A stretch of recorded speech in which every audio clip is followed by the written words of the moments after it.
Bonjour Mathieu, on est heureux de vous avoir en ligne pour qu'on comprenne un petit peu mieux ce qui se passe autour de ces pollinisateurs. Et moi, j'avais une première question, c'est qu'est-ce que c'est que la pollinisation et pourquoi on parle de pollinisateurs? Alors la pollinisation, en fait, c'est quelque chose qui est assez simple, c'est juste le transport des grains de pollen d'une fleur vers une autre, en gros.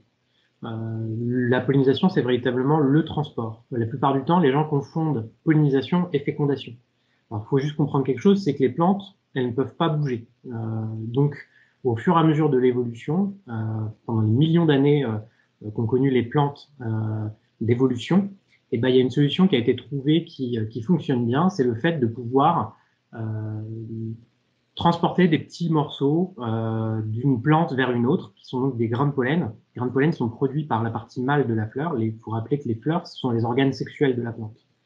Et donc, les grains de pollen, ils peuvent être transportés à l'intérieur des grains de pollen, il y a des spermatozoïdes, ils peuvent être transportés d'une plante vers une autre. Euh, Pourquoi est-ce que une plante peut avoir besoin de transporter des grains de pollen d'une plante vers une autre? En fait, comme elles peuvent pas bouger, il ne peut pas y avoir de brassage génétique d'une plante à une autre s'il n'y a pas quelque chose qui passe d'une plante à une autre. Les plantes, elles peuvent très bien se reproduire de façon ce qu'on appelle végétative, c'est-à-dire une plante qui est adaptée à un environnement, eh bien, elle peut se bouturer toute seule, en fait, entre guillemets, elle peut se multiplier. Le problème, c'est que si jamais il y a une modification de l'environnement, si l'environnement change, eh ben, il n'y a pas de brassage génétique dans ces cas-là.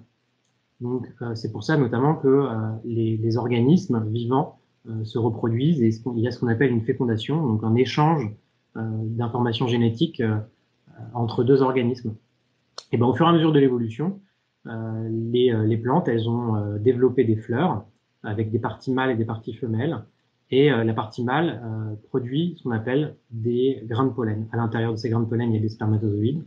Et ces grains de pollen, eh bien, ils peuvent se balader d'une fleur à une autre. Et donc, avec ces grains de pollen et ces spermatozoïdes, il y a donc de l'information génétique qui va pouvoir se balader. Et la rencontre d'un spermatozoïde et d'un ovule, c'est ce qu'on appelle une fécondation. Euh, donc, tout simplement, il y a des plantes qui ont coévolué avec des insectes, qui ont fait que les insectes vont venir sur les plantes pour se nourrir, récupérer du nectar et se nourrir aussi de pollen. Et au passage, ils vont se charger de pollen et transporter sur la fleur d'après ce pollen. Donc le pollen, s'il est compatible, eh ben, il va pouvoir germer à l'intérieur de la fleur et les spermatozoïdes qui sont contenus dans le grain de pollen vont pouvoir aller jusqu'à l'intérieur de la plante, enfin de la fleur et à l'intérieur des ovaires et des ovules. Donc les spermatozoïdes vont alors pouvoir voyager et faire ce qu'on appelle la fécondation. Et qu'est-ce qui est issu de la fécondation? Eh bien, c'est un nouvel organisme, une graine en l'occurrence ici, qui va pouvoir donner une nouvelle plante. Donc en fait, on a la reproduction des plantes à fleurs qui est donc intimement liée à l'activité de certains insectes. Il faut savoir que la pollinisation, elle n'est pas forcément le fait des insectes. C'est-à-dire qu'il y a quand même beaucoup de plantes qui sont pollinisées par des insectes, mais il y a des plantes aussi qui sont pollinisées par le vent, par exemple. Au fur et à mesure de l'évolution, il y a des solutions comme ça qui ont été trouvées, où on a des plantes comme ce qu'on appelle les graminées, qui vont produire un maximum de pollen. Le vent va les transporter au petit bonheur de la chance, et peut-être qu'un grain de pollen va tomber sur une fleur compatible et pouvoir donner lieu à cette pollinisation et donc à une fécondation et donc le développement de graines et éventuellement de fruits autour. Voilà. Et on a à peu près 85% des plantes à fleurs au niveau mondial qui sont directement pollinisées par des insectes. Et elles ne peuvent pas être pollinisées à la fois par des insectes et puis aussi qu'il y ait une diffusion passive par le vent, c'est 100% besoin d'insectes. C'est rarissime parce que très souvent, en fait, les grains de pollen, ils sont bien adaptés au fait d'être transportés par des insectes. Donc souvent, les grains de pollen sont plus gros, plus lourds, peut-être collants aussi. Donc la probabilité qu'un grain de pollen gros, lourd, collant soit transporté par le vent au hasard sur une autre plante, elle est quasiment infime. Par contre, il y a des plantes aussi qui peuvent très bien s'autopolliniser. C'est-à-dire que un grain de pollen va féconder une fleur de la même plante ou même la même fleur que sur laquelle elle a été produite. Mais ça, c'est relativement rare. Ça arrive, hein, mais c'est relativement rare à l'échelle de la diversité des plantes. Voilà, c'est quelque chose qui est assez rare. D'accord. Et ça ne va pas favoriser la variété génétique pour le coup. Effectivement. C'est ce qu'il faut comprendre, c'est ça, c'est que une plante peut très bien se multiplier de façon ce qu'on appelle végétative, c'est-à-dire se multiplier. C'est un clone en fait de la même plante à partir du moment où l'environnement est stable. Si la plante est bien adaptée à cet environnement, bah, quelque part, la plante, elle peut très bien se multiplier. Le problème, c'est que s'il y a une variation de l'environnement, et ben, s'il n'y avait pas cette pollinisation, le fait de pouvoir croiser le patrimoine génétique d'individus différents, et ben, il n'y aurait pas ou peu d'adaptation possible aux variations de l'environnement. Et donc, bah, c'est ce qu'on appelle la reproduction sexuée, hein, tout simplement.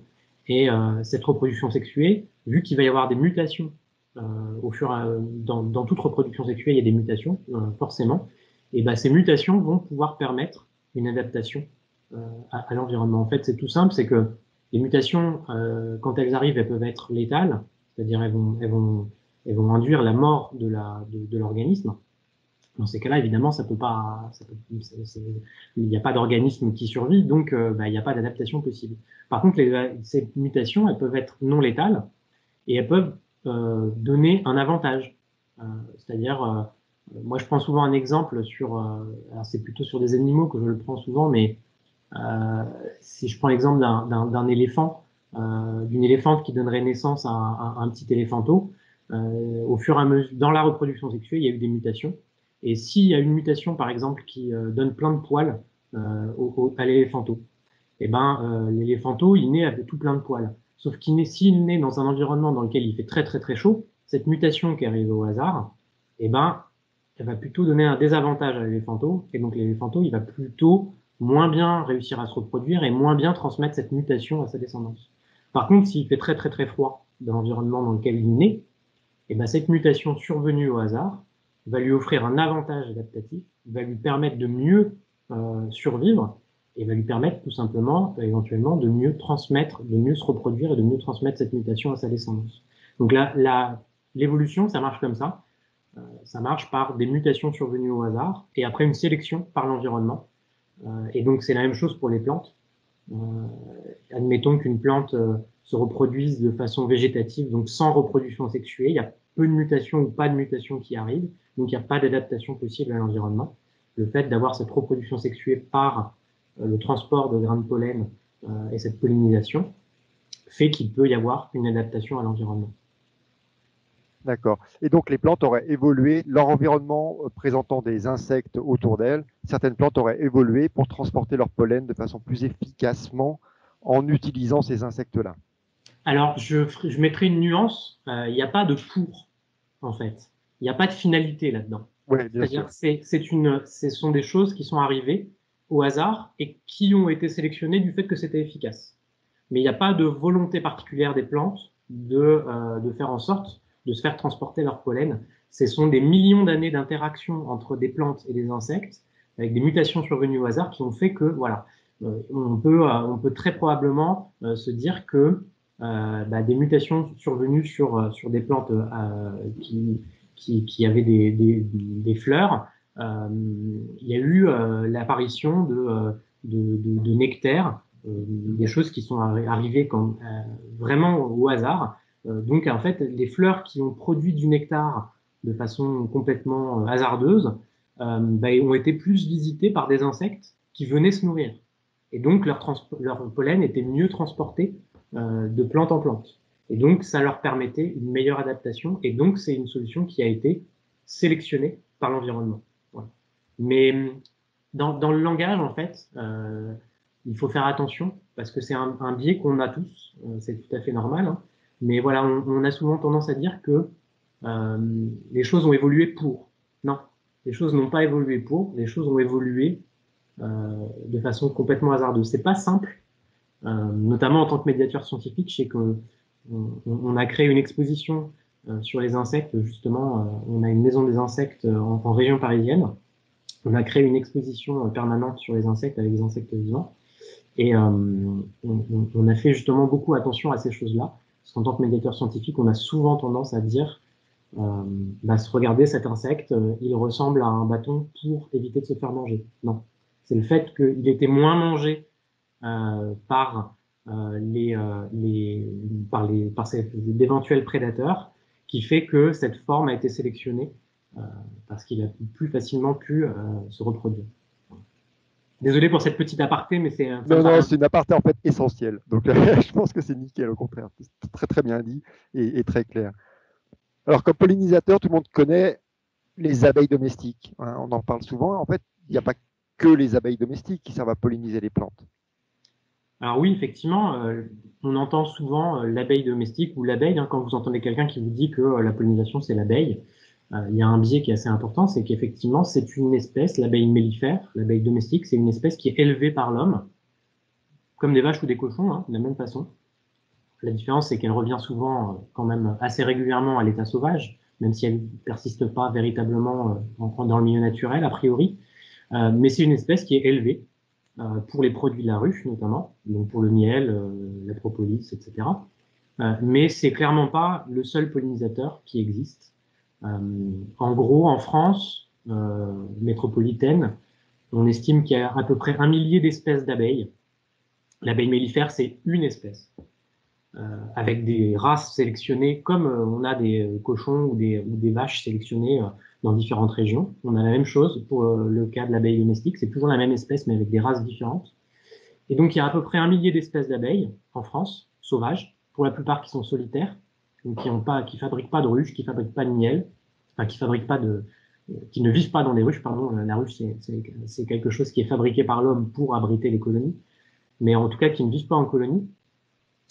Et les abeilles, c'est certainement, très probablement, les pollinisateurs les plus efficaces, mais c'est encore loin d'être les seuls à participer à la pollinisation. En gros, dans les visiteurs des fleurs, il y a à peu près un tiers de mouches, un tiers d'hyménoptères, c'est-à-dire le grand groupe qui comprend les abeilles, les bourdons, les guêpes. Les bourdons sont des abeilles, hein, mais les guêpes, les fourmis, etc. Et on a un tiers du reste, c'est-à-dire les papillons, les scarabées, voilà. Donc c'est 3 grands tiers, mouches, hyménoptères en général, et ce qu'on appelle les coléoptères, donc ce sont ces insectes scarabées qui ont une paire d'ailes durcies transformées en élytres. Donc koléos en grec, ça veut dire étui. Donc voilà, c'est les 3, et l'épidoptère, bien sûr, donc les papillons. Ce sont les 3 grands tiers des visiteurs des fleurs. Et l'abeille mellifère, là-dedans, elle représente, en gros, de ce qu'on a pu voir via un projet de sciences participatives dont on s'occupe au niveau français, c'est que l'abeille, c'est 1/5 à peu près des hyménoptères. Donc 1/5 d'un tiers des visiteurs des fleurs. Ça c'est juste la proportion des visiteurs des fleurs. C'est pour dire que sur une fleur, il n'y a pas que l'abeille mellifère qui va passer. Ça ne parle pas de l'efficacité de la pollinisation. Par exemple, un coléoptère, donc un scarabée, une cétoine dorée, qu'on voit communément dans les jardins, elle va se poser sur une plante, elle va brouter un petit peu les grains de pollen, elle va brouter une partie de la plante, elle n'est pas très poilue, donc il ne va pas y avoir beaucoup de pollen qui va s'accrocher à elle. Et elle va pouvoir rester un quart d'heure et puis elle va bouger et puis elle va peut-être pas se poser sur une plante de la même espèce en plus. Donc c'est pas un pollinisateur très efficace. On va dire qu'elle va participer à la pollinisation, elle va être floricole, c'est-à-dire elle va venir se nourrir sur une fleur, mais elle va pas être une pollinisatrice très efficace.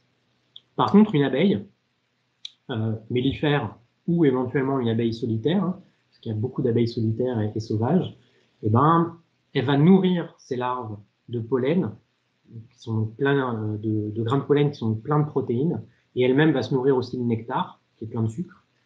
Et généralement, elle va aller visiter les mêmes fleurs, parce qu'elle va exploiter ces plantes, parce qu'elle sait qu'à ce moment-là, il y a ce pollen et ce nectar qui sont disponibles sur telle espèce. En plus, les poils des abeilles, généralement les abeilles sont très couvertes de poils, et ces poils sont branchus. Donc ils vont attraper très facilement les grains de pollen. Donc une abeille, elle va venir butiner une fleur, puis celle d'à côté, puis encore celle d'à côté, puis encore celle d'à côté. Et elle va exploiter une espèce végétale en particulier à un moment donné. Et donc, bah, ce comportement et ces adaptations morphologiques, ces poils branchus vont faire qu'elle va être particulièrement efficace dans le transport du pollen et particulièrement efficace dans la pollinisation. Alors, ça ne veut pas dire qu'on peut se limiter à une espèce d'abeille, par exemple. L'abeille mellifère, elle est très, très, très généraliste. Elle va visiter tout type de fleurs, donc elle va pas être très difficile. On a des espèces d'abeilles sauvages qui vont visiter qu'un seul type de fleurs.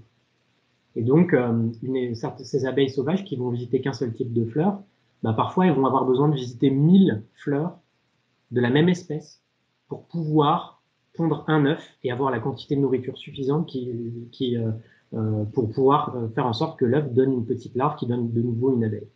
Et cette espèce de fleur, elle doit être, elle peut être aussi pollinisée par d'autres, l'abeille mellifère par exemple? Tout à fait. Et donc, on a des phénomènes d'interaction et de concurrence éventuellement qui sont importants. C'est pour ça notamment qu'on a beaucoup développé le fait de mettre des ruches un peu partout.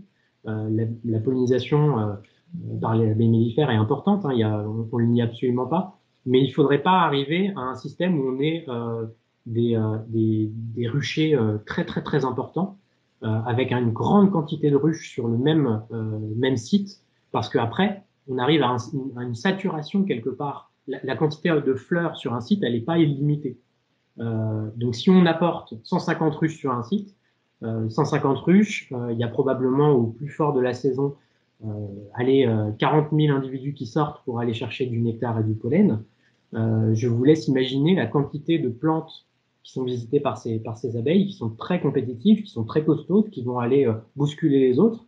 Et donc, on a des espèces beaucoup moins compétitives qui, derrière, vont avoir besoin d'une espèce, mais peut-être aussi pollinisées, enfin, en tout cas visitées par l'abeille mellifère. Donc, il faut faire attention à ce phénomène-là. Et la pollinisation, effectivement, c'est un phénomène qui est assez complexe. On a beaucoup d'espèces qui interagissent avec beaucoup d'espèces de plantes. Donc, beaucoup d'espèces d'insectes qui interagissent avec beaucoup d'espèces de plantes. Souvent, on a une espèce d'insecte qui va être spécialisée sur une espèce de plante. Ça, c'est des choses qui arrivent assez souvent. Par contre, ce qui est assez rigolo, c'est de voir que cette espèce de plante, elle ne dépend pas que de cette espèce d'insecte pour sa pollinisation. Généralement, un insecte spécialiste d'une plante est spécialiste d'une plante qui est elle-même généraliste pour sa pollinisation.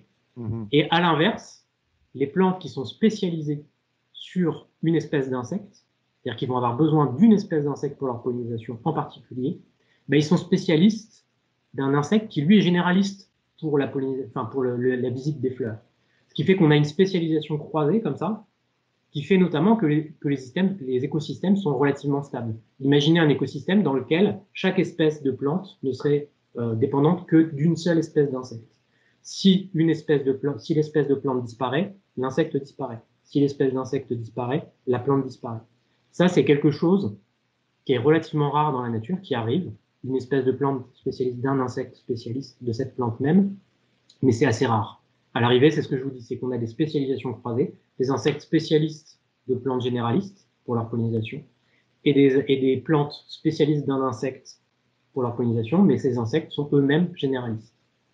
Donc c'est des phénomènes qui sont très très complexes, passionnants à étudier, certes, mais on ne comprend pas encore tout, véritablement, comment ça fonctionne la pollinisation au niveau d'un écosystème. D'accord, donc il y a une vraie complexité et la stabilité du système viendrait en partie de la complexité, Exactement. Ce que je comprends. Plus un écosystème est complexe, plus il y a des interactions et plus il est stable, quelque part. Plus il est simple, bah, plus il est susceptible de s'effondrer. C'est d'où aussi la complexité qu'il y a au niveau de l'agriculture, avec le fait de favoriser j'allais dire des monocultures, mais on n'est pas véritablement sur des monocultures, puisqu'il y a des rotations, etc. Mais en tout cas, avec des surfaces agricoles extrêmement vastes, quand on a des surfaces agricoles extrêmement vastes, eh ben, on est exposé à des problèmes très, très, très, très rapides.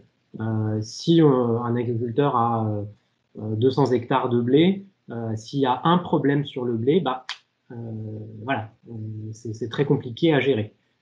Alors que si on est sur des parcelles plus petites avec de la polyculture, tout de suite, c'est plus facilement équilibrable, c'est plus simple à gérer. C'est pas plus simple, je me comprends quand je dis c'est plus simple à gérer, mais en tout cas, par exemple, il y a beaucoup moins besoin de produits chimiques. Un agriculteur, c'est tout à fait compréhensible. S'il y a une culture qui est menacée de se casser la figure, comme on voit en ce moment, notamment via la betterave avec le puceron qui est vecteur d'un virus, quand on a des grandes surfaces, et forcément, on a plus de problèmes. Voilà. C'est la complexité, c'est vraiment le garant de la stabilité des écosystèmes. Donc d'une productivité qui peut perdurer en fait. Exactement. Et je parlais d'écosystème, mais effectivement, écosystème naturel, mais quelque part, on a la même problématique dans les agrosystèmes, dans les milieux cultivés. Alors, pour revenir aux insectes, on entend souvent dire que les pollinisateurs subissent une extinction. On parle de 70%, 70% Alors, de... excuse-moi Nicolas, il y a Yelena qui avait levé une main qui peut-être avait quelque chose à dire. Oui, Yelena. Oui, rien, c'était juste, on vous écoutait, on parlait des abeilles, donc en fait, c'est des gros industriels du pollen parce qu'ils saccageraient en gros les fleurs pour leur propre bien, pour nourrir les larves, enfin, la quantité, voilà. Oui, exactement. Donc, je sais pas si on peut dire ça exactement. C'est-à-dire que l'espèce elle-même, elle est issue à la base d'une espèce sauvage qui est a priori originaire du Moyen-Orient. C'est en fait l'abeille mellifère et les autres abeilles sociales qui utilisent les mêmes techniques, parce qu'après l'abeille mellifère c'est celle qu'on utilise en Europe, mais il y a d'autres espèces qui sont utilisées aussi pour la production de miel en Asie, en Afrique et en Amérique notamment. Mais en fait, c'est une espèce qu'on dit généraliste, donc effectivement qui est pas très exigeante, mais qui produit beaucoup. On peut avoir des colonies très très très très importantes. Je sais pas comment répondre à votre question en fait. C'est un moyen très compétitif qui a été trouvé par cette espèce de subvenir et de rester et de perdurer en fait. Le miel, il est produit par les abeilles notamment parce que la colonie d'abeilles mellifères va passer l'hiver sous forme d'adultes. Donc ce sont des individus adultes qui vont passer l'hiver. Sauf qu'un adulte, il a besoin de sucre pour survivre. Les abeilles vont être quasiment inactives pendant l'hiver. Mais elles ont besoin de sucre quand même pour se nourrir de temps en temps et survivre aux températures basses. Et donc, c'est un moyen qu'elles ont trouvé, ces abeilles. Elles stockent du sucre, mais si elles stockaient du sucre, du nectar tout pur, le nectar, il serait trop riche en eau, et donc le nectar pourrirait. Tout simplement, il serait attaqué par des champignons. Donc, elles transforment ce nectar en miel, et ce miel, lui, il est imputrescible. Il ne pourra pas pourrir pendant l'hiver. Donc, le fait de fabriquer du miel, c'est une technique qu'elles ont trouvée pour pouvoir survivre à l'hiver sous forme d'une colonie adulte. Et après, on a l'homme qui arrive par-dessus, qui a trouvé des colonies et qui s'est dit, tiens, le miel, c'est vachement bon. Est-ce qu'on ne pourrait pas exploiter cette espèce, élever cette espèce pour faire en sorte d'avoir du miel à profusion? Et donc après, l'homme, artificiellement, a exploité ce dont on parlait tout à l'heure, c'est-à-dire l'évolution et les mutations qui arrivent au fur et à mesure du hasard, et a exploité, élevé l'espèce pour qu'elle soit de plus en plus productive. Là, il y a bien une finalité. C'est-à-dire qu'on a sélectionné les colonies qui produisaient le plus de miel, qui étaient les plus productives, pour les faire se reproduire et faire en sorte de pouvoir sélectionner, comme on sélectionne exactement les vaches et les cochons, c'est pareil, sélectionner des races, des variétés locales adaptées à leur environnement et faire en sorte qu'elles puissent être plus productives. Alors, il y a l'espèce qui, à la base, a trouvé ce moyen d'être tout simplement pour survivre à la base. Et après, il y a la sélection par l'homme qui a fait qu'on arrive à des colonies qui peuvent être extrêmement conséquentes. Par contre, naturellement, vous n'allez jamais avoir 150 colonies qui vont s'installer dans un environnement. Ça, c'est clair. Voilà. Donc la problématique de la compétition avec les autres pollinisateurs, elle est là aussi. C'est que naturellement, les colonies vont se faire compétition, et donc la disponibilité en nourriture sera pas suffisante, et donc généralement, les colonies qui s'installeront, elles seront beaucoup plus distantes et diffuses. Merci, super, merci. Nickel. Donc voilà, juste pour revenir à ma question, on parle des plantes pollinisées, des insectes pollinisateurs, et on entend parler de cette histoire des extinctions, qu'il y aurait 70% des insectes qui seraient décimés en ce moment. Est-ce que ça touche les pollinisateurs? Est-ce que c'est tous les insectes? Quelle est votre vue là-dessus? Alors, il y a plusieurs études qui sont sorties dans les 2 ou 3 dernières années. Il y a une étude qui a fait grand bruit, effectivement, il y a 2 ans, me semble-t-il, une étude allemande qui a effectivement fait part du fait qu'il y avait selon les endroits, 70 à 85% des insectes qui avaient disparu. Alors, c'était les insectes volants en général. Ils ont pu définir ça assez simplement, en fait. Depuis 30 ans, ils posaient des pièges. Malheureusement, l'entomologie, ça se fait souvent en posant des pièges, hein, c'est-à-dire on capture des insectes pour ensuite pouvoir les étudier morts, parce que tout simplement, souvent, pour déterminer une espèce, notamment, on est obligé de passer sous le binoculaire, et généralement, ils veulent pas se laisser faire, les insectes, donc on est obligé de les tuer. Donc généralement, on tue un échantillon, on fait un échantillonnage, c'est-à-dire on prend une population on prend une petite quantité qui est censée être représentative de la population générale. Ces Allemands, ils ont monté une étude depuis 30 ans où en fait ils ont posé des pièges d'interception, c'est-à-dire c'est des pièges qui interceptent les insectes sur leur passage. Donc il n'y a pas d'attraction particulière, ce qui fait qu'on peut faire des statistiques. Si on commence à attirer, on ne peut pas véritablement faire de statistiques. Là, ce sont vraiment des pièges qui permettent d'intercepter les insectes qui volent. Et ils ont posé ces pièges dans des milieux naturels, entourés de grandes cultures notamment, hein, mais des milieux naturels préservés, qui sont donc des réserves. Et pendant 30 ans, ils ont prélevé et récupéré les pièges, et récupéré les insectes qui étaient contenus dans ces pièges. Et ils se sont aperçus que, en 30 ans, la quantité d'insectes qui étaient interceptés par ces pièges avait diminué de façon drastique, donc 70 à 85% selon les cas, dans des milieux naturels. Donc oui, c'est quelque chose qui est absolument effarant. Il y a aussi quelque chose dont on entend souvent parler, c'est le test du pare-brise. Moi, je me souviens, quand j'étais gamin, effectivement, il y a une trentaine d'années, eh ben, les pare-brises, souvent, ils étaient vraiment constellés d'insectes.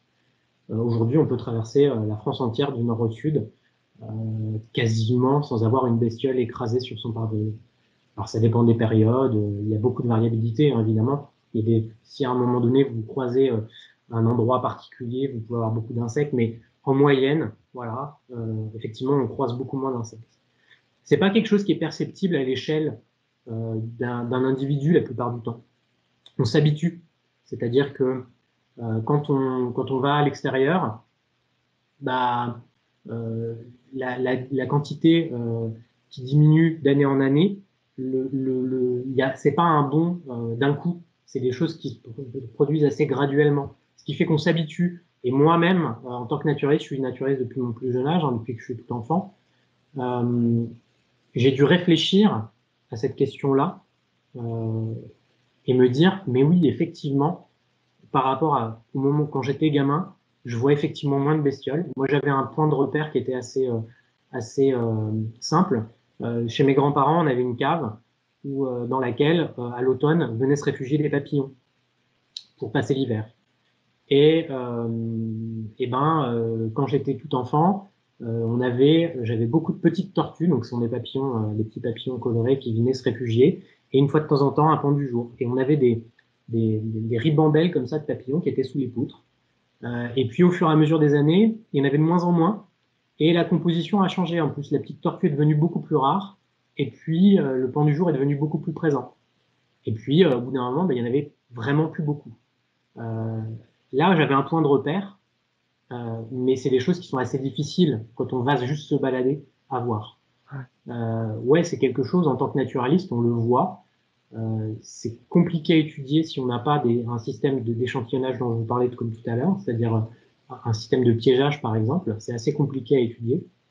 Aujourd'hui, nous, on a un projet de sciences participatives qui s'appelle le suivi photographique des insectes pollinisateurs, qui existe depuis 2010, qui est valable en France métropolitaine. On a des participants en Suisse, on a des participants en Belgique aussi. Officiellement, c'est pas disponible pour la Suisse et la Belgique, mais de fait, on a des participants.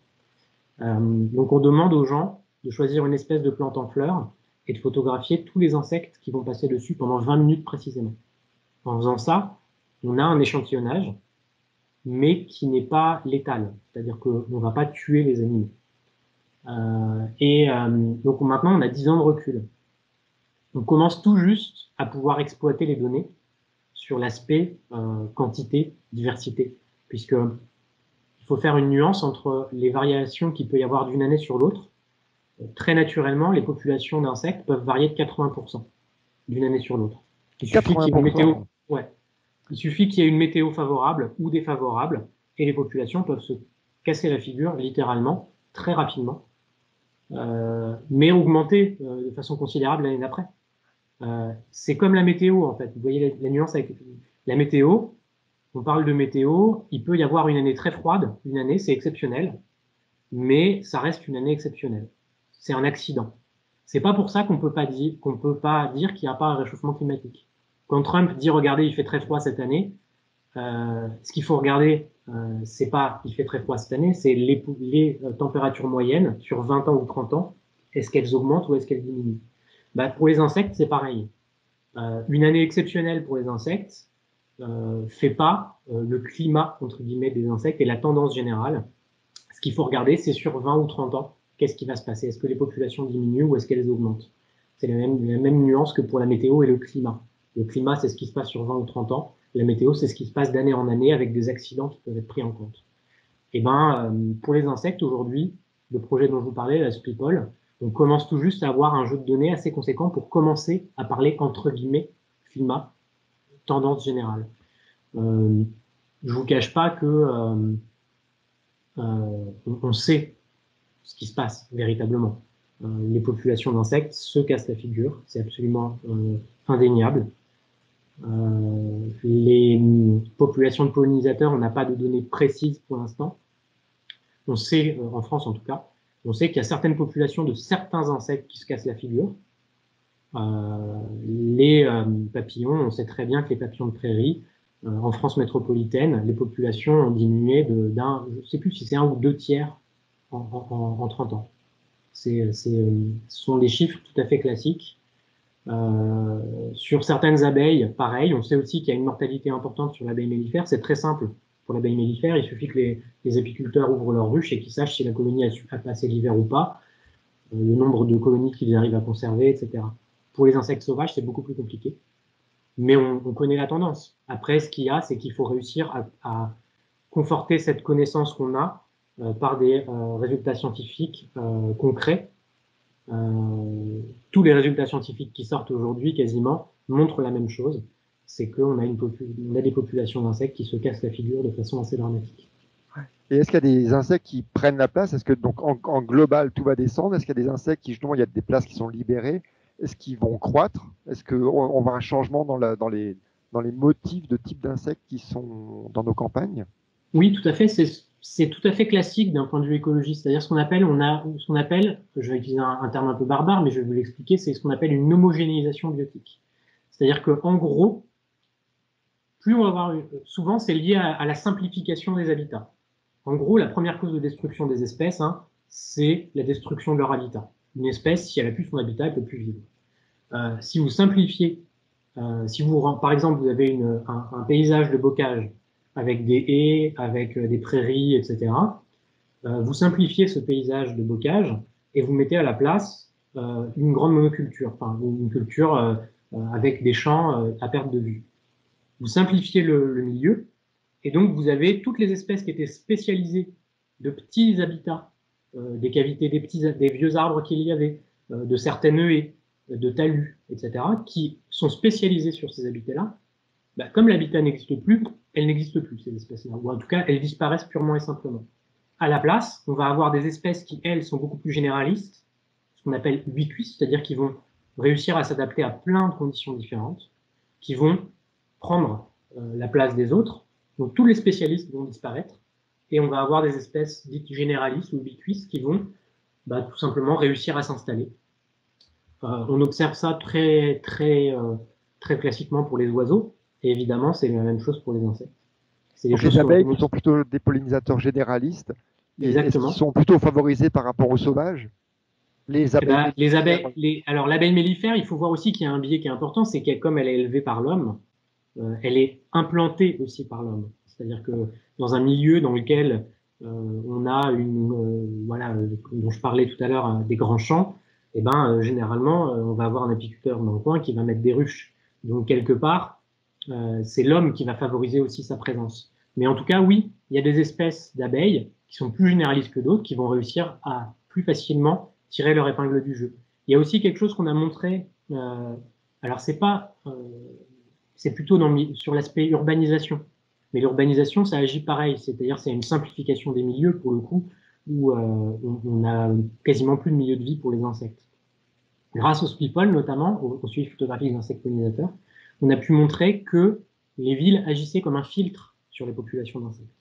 C'est-à-dire que on a des insectes qui arrivent à rentrer dans les villes. C'est notamment les hyménoptères, donc le grand groupe des abeilles, fourmis, guêpes, qui rentrent plutôt pas mal dans les villes, avec certaines espèces seulement, bien sûr, mais l'abeille mellifère se débrouille pas trop mal en ville, et on a d'autres espèces d'abeilles sauvages, notamment, qui se débrouillent pas trop mal en ville, alors que, par exemple, les mouches, les papillons, les scarabées ne rentrent que très peu et se débrouillent très mal en ville. On explique ça notamment par le fait que chez les abeilles et les hyménoptères en général, souvent, les adultes et les larves vont se nourrir de la même chose, et en plus, les adultes vont aller faire le stock de nourriture pour les larves. Ce qui fait que c'est assez simple. Une abeille sauvage qui a besoin d'une cavité pour pondre ses œufs, elle est solitaire, elle va aller se nourrir de nectar et de pollen, mais en plus, elle va aller récupérer le nectar et le pollen sur les plantes qu'il peut y avoir à disposition dans la ville, et va aller stocker cette réserve de nourriture pour pondre ses œufs. Donc, quelque part, l'adulte et la larve mangent la même chose, exploitent la même plante, éventuellement. Donc, c'est relativement simple. Par contre, chez les mouches, ou les scarabées, ou les papillons, très souvent, la larve ne mange pas du tout la même chose que l'adulte. On va avoir besoin d'une plus grande complexité de milieu pour faire en sorte que le cycle complet de l'espèce puisse se faire. Donc, par exemple, chez les papillons, très simplement, l'adulte va se nourrir de nectar de certaines plantes, mais va pondre ses œufs sur une autre plante, éventuellement une graminée, ou voilà, et la chenille ne va se nourrir que de cette plante-là. Donc, on a besoin d'une plus grande complexité de milieu pour faire en sorte que le cycle se fasse de façon complète. Donc voilà, donc plus on a une simplification, moins on va avoir d'espèces, mais on va avoir des espèces moins nombreuses, mais qui vont réussir à tirer leur épingle du jeu, qui vont pouvoir s'installer. D'accord, super. Je regarde un petit peu mes questions. Il y a une citation d'Einstein qui est très fameuse, du moins qui est attribuée à Einstein, disant que si les abeilles disparaissaient, l'humanité n'aurait plus que 4 ans à vivre. Alors moi, on la voit souvent, cette citation. J'avais déjà 2 questions. Est-ce qu'Einstein a déjà dit ça? Il semblerait que ce soit mis en doute. Et puis, est-ce que ça serait le cas, effectivement, si les abeilles disparaissaient, est-ce qu'on n'aurait plus que ou les pollinisateurs disparaissaient, est-ce qu'on n'en aurait plus que pour 4 ans? Alors, il y a 2 choses. Déjà, effectivement, d'après ce que j'ai pu comprendre, ce n'est pas Einstein qui aurait dit ça. Donc bon, voilà. Enfin, sur Internet, c'est assez compliqué de savoir qui a dit quoi. On voit souvent des choses un peu bizarres passer. Einstein a dit plein de choses. Ouais, il y a un fond de vérité là-dedans, mais j'y vois plusieurs problèmes. Généralement, quand on la voit passer, cette citation, souvent, c'est si l'abeille disparaissait, en gros, si les abeilles disparaissaient, l'humanité n'en aurait plus que pour 4 ans. Déjà, de quoi on parle quand on parle des abeilles? Le problème, c'est que souvent, c'est pas accompagné d'une notice explicative.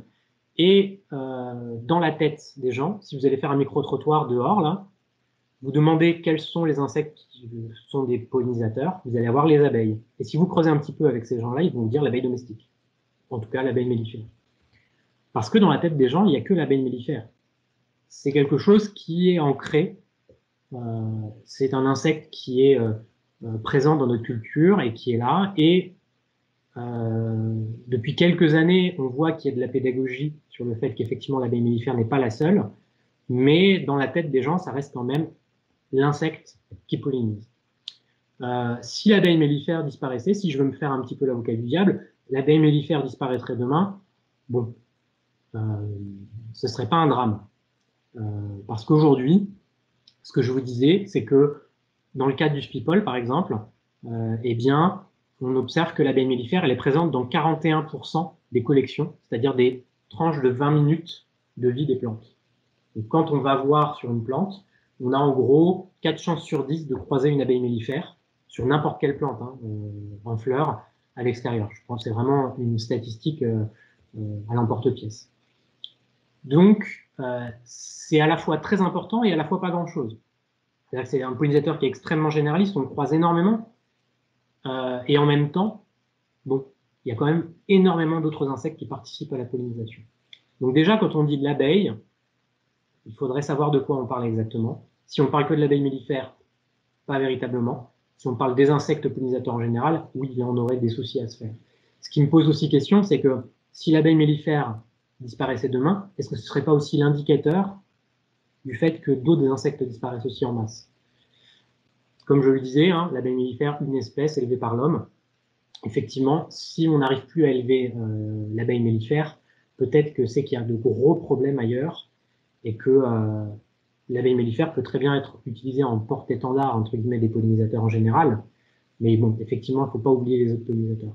Le jour où on n'a plus de pollinisateurs, c'est simple, hein, on a en gros 80% de la diversité de ce qu'on mange qui disparaît.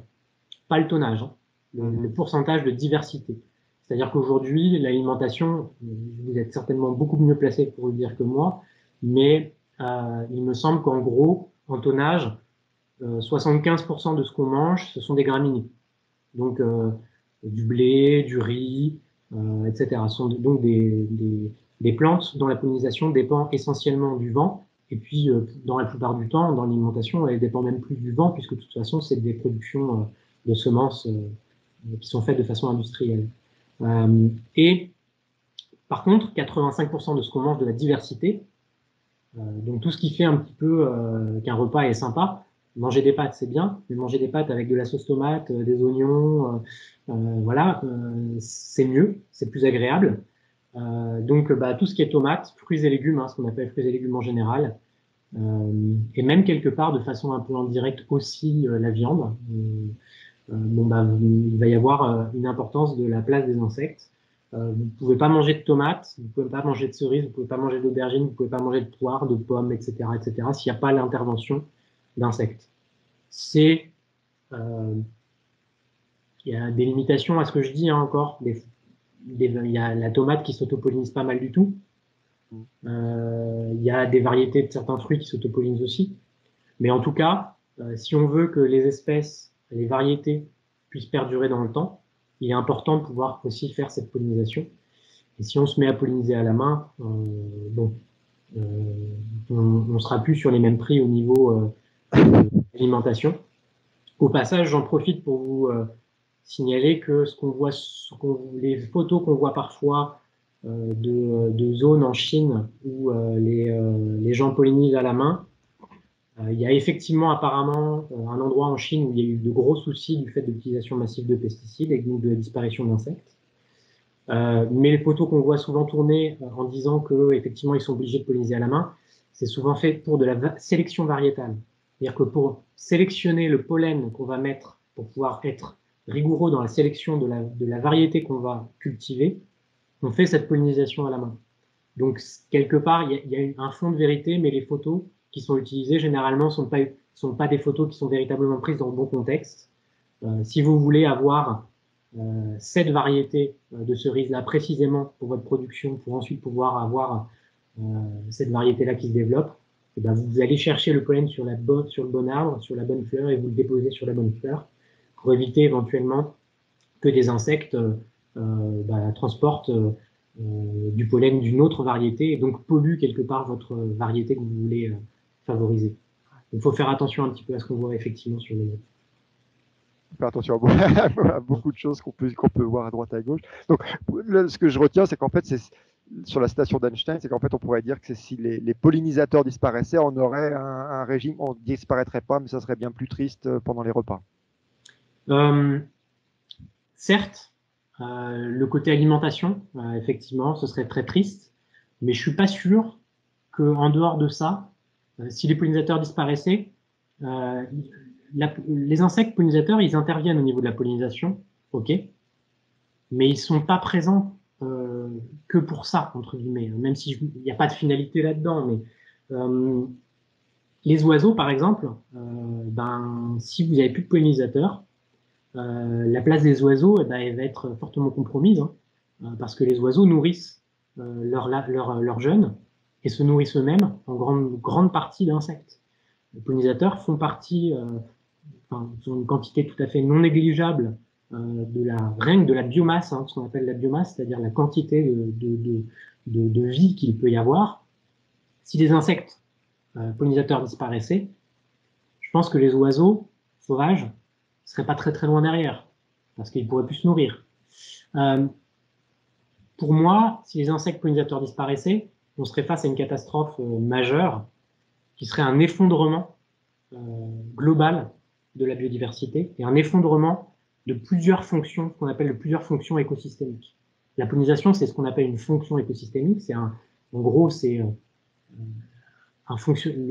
quelque chose de clé dans le fonctionnement des écosystèmes, mais ils ont aussi une place, les insectes, dans les chaînes alimentaires, comme je le disais. Il y a d'autres insectes qui sont très très très importants pour le recyclage de la matière organique. Donc dans la nature, il n'y a pas de station d'épuration, il n'y a pas de cimetière. C'est les insectes notamment, et puis après d'autres bestioles, et puis des champignons, etc., mais qui font le travail. Mais généralement, à la base, il y a des insectes. Donc quelque part, si les insectes pollinisateurs disparaissaient, ça serait très probablement aussi d'autres insectes qui disparaîtraient. Et ce serait en fait tout le fonctionnement de la nature qui s'effondrerait. Et là, je donne pas cher de notre peau, franchement. Ça sera pas drôle, c'est clair. Non, je pense qu'on pourrait peut-être survivre dans des bulles très artificielles, mais la nature qui s'effondre autour de nous, c'est pas envisageable. Enfin, je veux dire, effectivement, je sais pas si on aurait 4 ans à vivre, mais il faudrait qu'on trouve des techniques extrêmement complexes pour faire en sorte de se nourrir, de survivre tout simplement, d'épurer notre eau, enfin voilà,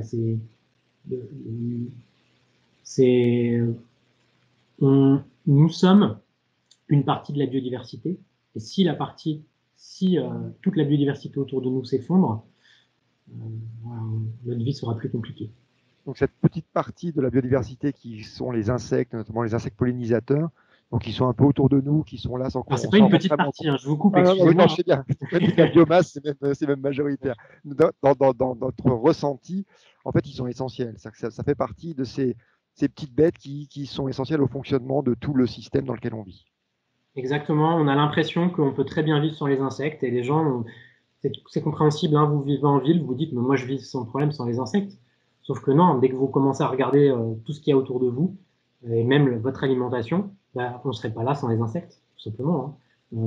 Même en ville, vous habitez au fin fond d'une très grande agglomération, vous dites je vis très bien sans les insectes, vous allez au supermarché, et 3/4 de ce que vous voyez, ça dépend en alimentation, ça dépend directement de l'activité des insectes. Non, effectivement, on ne peut pas vivre aujourd'hui sans les insectes, c'est pas possible.